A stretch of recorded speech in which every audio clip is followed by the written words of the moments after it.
بسم اللہ الرحمن الرحیم۔ السلام علیکم to all of you, welcome back to my YouTube channel The Kitchen and blogs.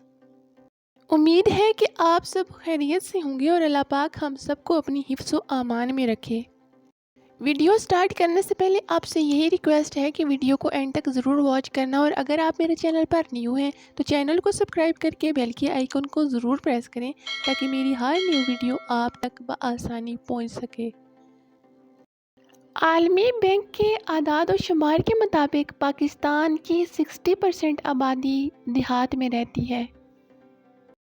ہم میں سے اکثر لوگ دیہاتوں سے شہروں میں آ بسے ہیں۔ لوگ بہتر روزگار، تعلیم اور بہتر سہولیات کے حصول کے لیے شہروں کا رخ کرتے ہیں، لہٰذا ابھی بھی لوگوں کی ایک کثیر تعداد دیہات میں بستی ہے۔ اور پاکستان میں 60 سے 70% لوگوں کا روزگار بھی زراعت سے وابستہ ہے، لیکن ہم میں سے بہت سارے لوگ بہت کم جانتے ہیں کہ گاؤں یا دیہات کو چک کیوں کہا جاتا ہے۔ دیہات کو اردو میں گاؤں اور انگلش میں ولیج کہتے ہیں، یہ تو سبھی جانتے ہیں، لیکن جب ہم کسی سے اس کے گاؤں کا ایڈریس یا پتہ پوچھتے ہیں تو ہمیں بتایا جاتا ہے کہ چیک نمبر فلاں فلاں۔ لہٰذا یہاں سوال یہ پیدا ہوتا ہے کہ چیک کیا ہے اور چیک نمبر کیا ہے، جبکہ دیہات کے پتے کو گاؤں کے نمبر سے بھی تو لکھا جا سکتا تھا۔ اس بات کا جواب فلسفہ کے مشہور استاد اور کئی کتابوں کے مصنف سید علی عباس کچھ یوں دیتے ہیں کہ بستی بسانے سے پہلے پانی کی ضرورت پوری کرنے کے لیے ایک کنواں کھودا جاتا تھا۔ اس کنویں پر لکڑی کا ایک گول چک لگایا جاتا تھا، پھر اس کنویں کے گرد آباد ہونے والی بستی کو چک کہا جانے لگا۔ رفتہ رفتہ ان چک کے نمبر لگا دیے گئے، یوں ایک گاؤں، ایک دیہات کو کہا جانے لگا اور لکھا جانے لگا۔ گاؤں میں فضائی آلودگی شہر کی نسبت نہ ہونے کے برابر ہے، جہاں کھانے کو تازہ سبزیاں، پینے کو خالص پانی اور خالص دودھ ملتا ہے۔ آج کے زمانے میں بھی گاؤں کی خواتین کو بازار تک رسائی حاصل نہیں، اس لیے ایک سائیکل سوار آدمی پورے گاؤں میں پھرتا ہے اور خواتین اپنی روزمرہ کی شاپنگ اسی سے کرتی ہیں۔ شہری زندگی کی بھیڑ بھاڑ سے اور سیاست سے دور، الگ تھلگ فیشن کی ضلالت سے بے خبر، تکلف اور آرائش کی بک بک سے آزاد فضا میں پھوس پرال یا گارے مٹی کے گھروں نے زمین پر ایک خاص رنگ پایا۔ لوگ آج بھی کچے مکانوں میں رہتے ہیں۔ دیہات کی ٹھنڈی اور پاک ہوائیں نہ صرف صحت افزا ہیں بلکہ روح کو سرور اور دل کو سکون بخشتی ہیں۔ فطرت کے حسین نظارے دلکش اور مسرت انگیز ہیں۔ اس میں ذرا برابر بھی شک نہیں کہ دیہات والوں کی زندگی سر سے پاؤں تک سادگی اور اخلاص کا نمونہ ہے۔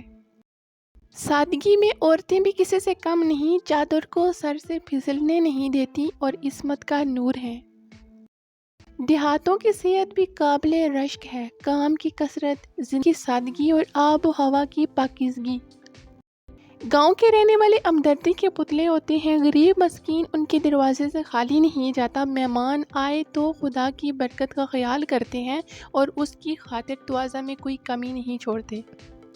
عام طور پر جب گاؤں کا نام لیا جاتا ہے تو ایک سیدھی سادی زندگی کا تصور ابھرتا ہے، جہاں دھوکہ، جھوٹ، مکر و فریب سے پاک سماج آباد ہوتا ہے، جہاں سچائی اور ایمانداری کا بول بالا ہو، جہاں لوگ دکھ سکھ میں ایک دوسرے کے کام آتے ہوں اور بوقت ضرورت ایک دوسرے کی دستگیری بھی کرتے ہوں، جہاں فضائی آلودگی سے محفوظ ایک صاف ستھری آب و ہوا میسر ہو اور کھیتوں سے تازی سبزیاں، جسے آج کل آرگینک کہا جاتا ہے، دستیاب ہوں۔ گاؤں کا یہی وہ تصور ہے جسے ہم نے اپنے بچپن میں دیکھا تھا۔ بہت سارے شاعروں نے اپنا کلام گاؤں کے تعلق سے لکھا اور کتابوں میں بھرا پڑا ہے۔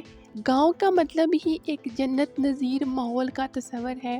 اس کے برعکس شہری زندگی گھٹن تنگی، مادہ پرستی، جنس بازاری، فضائی آلودگی، فریبی، دغا باز، پیشہ ور اور چالاک لوگوں کی آبادی سمجھی جاتی ہے۔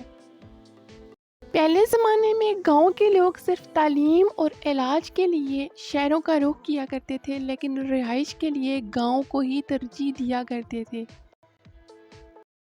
لیکن اب بہت کچھ ویسا نہیں رہا اور بہت کچھ بدل گیا ہے۔ اب گاؤں میں وہ ساری خصوصیات باقی نہیں رہی۔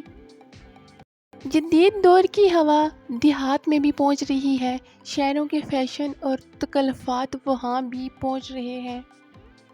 اب کھیتی باڑی میں ہل کی جگہ ٹریکٹر کا استعمال ہوتا ہے، ٹیوب ویل بھی لگ رہے ہیں، ایک گاؤں کو دوسرے کے ساتھ پختہ سڑکوں سے ملایا جا رہا ہے۔ اب شہروں سے دیہات میں بسوں اور لاریوں کا تانتا بندھا رہتا ہے۔ اس سے دیہات میں شہری تمدن پھیل رہا ہے، اور وہ دن دور نہیں جب گاؤں کی سادگی اور پاکیزگی ماضی کی داستان بن کر رہ جائے گی۔ آج کے لیے بس اتنا ہی۔ امید ہے کہ آپ کو ویڈیو اچھی لگی ہوگی۔ ویڈیو آپ کو کیسی لگی کامنٹ سیکشن میں ضرور بتائیے گا۔ حیثیت مسلمان ہمارا ایمان ہے کہ ہمارا اگلا لمحہ ہمیں نہیں پتہ کہ ہماری زندگی میں آئے گا یا نہیں، اس لیے اپنا اور اپنے آس پاس کے لوگوں کا بے حد خیال رکھیں، خوش رہیں اور خوشیاں بانٹتے رہیں۔ زندگی کے ہر لمحے کو اپنی زندگی کا آخری لمحہ سمجھ کر گزاریں۔ ہوس اور لالچ کو اپنے اندر سے ختم کرنے کی کوشش کریں، انشاءاللہ زندگی بہت پرسکون ہوگی۔ ہمیشہ اللہ رب العزت کی رضا میں خوش رہیں تو زندگی بہت بہترین ہوگی۔ اگر آپ میرے چینل پر نیو ہیں تو چینل کو سبسکرائب کر کے بیل کے آئیکن کو ضرور پریس کریں تاکہ میری ہر آنے والی نیو ویڈیو آپ تک بآسانی پہنچ سکے۔ ملتے ہیں کسی اور اچھی ویڈیو کے ساتھ، کسی اور اچھے ولاگ کے ساتھ۔ تب تک کے لیے مجھے دیجیے اجازت۔ اللہ نگہبان۔